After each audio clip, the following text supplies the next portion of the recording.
Magandang araw! Tayo ay nasa ikapitong linggo na sa mabisang komunikasyon. At para sa ating paksang aralin sa linggong ito, ang tatalakayin natin ay tungkol sa talumpati.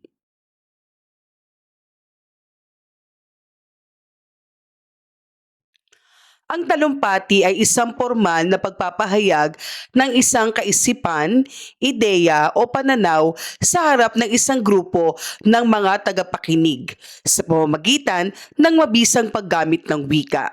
Ito ay isang uri ng pampublikong komunikasyon.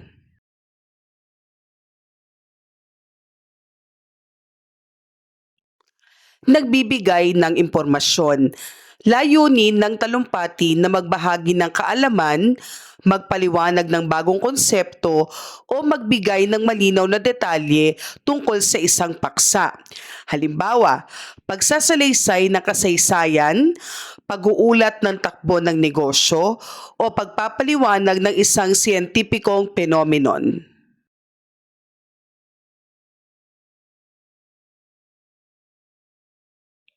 Ang talumpati ay nanghihikayat. Layunin nitong baguhin o impluwensyahan ang paniniwala, paninindigan o kilos ng mga tagapakinig. Layunin nitong pumanig ang madla sa paninindigan ng tagapagsalita. Halimbawa nito ay ang mga talumpating pampolitika, kampanya laban sa droga o bullying o paghihikayat na sumuporta sa isang advokasya.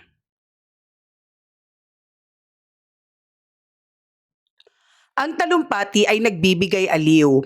Layunin nitong magbigay ng kasiyahan o aliw sa mga tagapakinig habang nagiiwan ng magandang aral o refleksyon.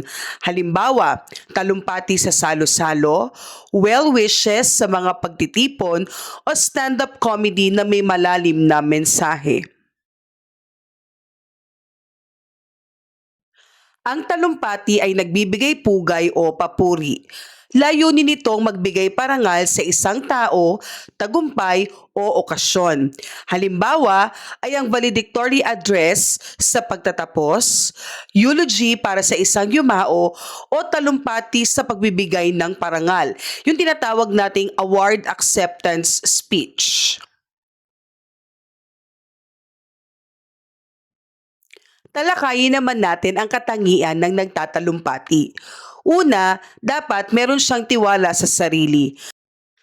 Ang kumpiyansa ay nagpapakita na alam ng tagapagsalita ang kanyang sinasabi at pinaninindigan.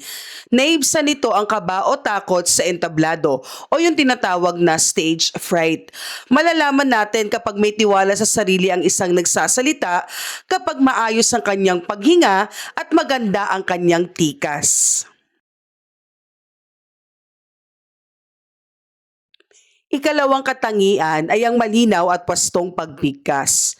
Ang bawat salita ay kailangang marinig ng malinaw ng buong madla, ng walang pagkabulol o pagkalunok ng mga pantig. Dapat wasto ang diin o stress at hinto o poses upang hindi magbago ang kahulugan ng mga pahayag.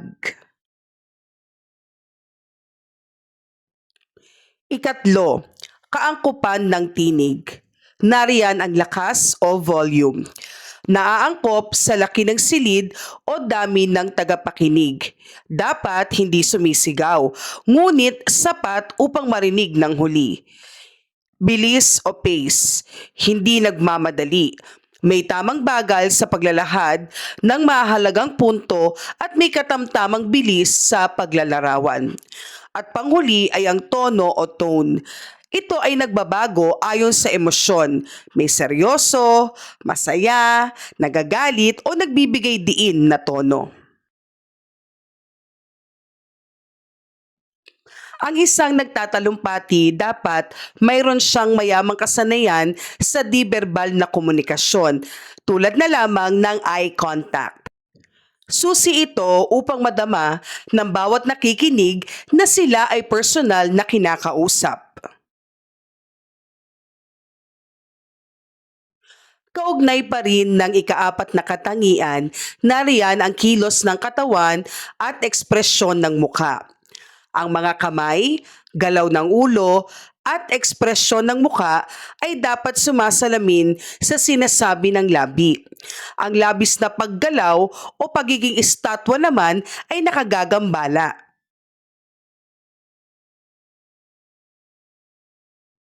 Panghuli para sa ikaapat na katangian ay ang tindig o posture. Tandaan, dapat tuwid ngunit relax na tindig ang nagpapakita ng otoridad at pagiging kagalang-galang ng nagtatalumpati sa entablado.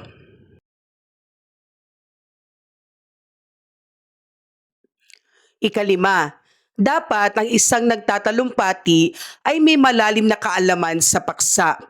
Hindi umaasa sa memorya o kodigo lamang.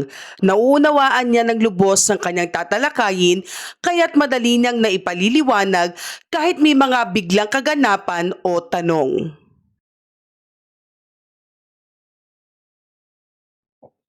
Ika-anim, katapatan at damdamin. Tandaan, nararamdaman ng madla kung totoo ang sinasabi ng nagtatalumpati. Ang emosyon ay dapat nagmumula sa puso upang makapukaw ng damdamin at makahimok ng aksyon.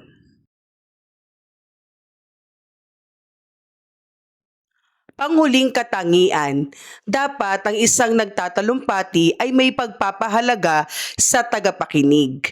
Binabantayan ng mahusay na nagtatalumpati ang reaksyon o feedback ng madla. Alam niya kung kailan dapat magpatawa, kailan dapat seryoso, at kung kailan dapat baguhin ang daloy kung nakikitang nababagot na ang mga nakikinig. Oh, baka nagtataka kayo, bakit nga ba tinatalakay ang talumpati sa mabisang komunikasyon? Una, sa mabisang komunikasyon, pinag-aaralan ang paglinang ng mga kasanayan sa wika. Saklaw ng pagtatalumpati ang pagsasalita, pakikinig, pagbasa at pagsulat.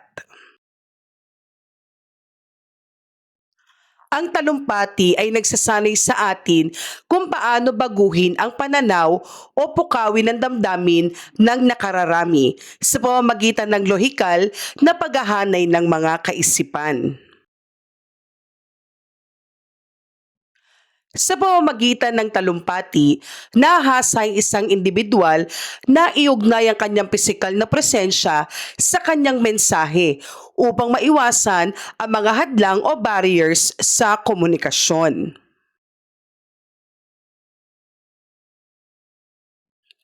Panghuli, bahagi ng pag-aaral ng mabisang komunikasyon ang pag-unawa sa konteksto. Itinuturo sa talumpati kung paano mag-adjust ang isang tagapagsalita batay sa uri ng madla, gayon din sa layunin nito. Kung ito ba ay nagbibigay impormasyon, naghihikayat, o nagbibigay pugay upang masiguro na epektibong na ipararating ang mensahe.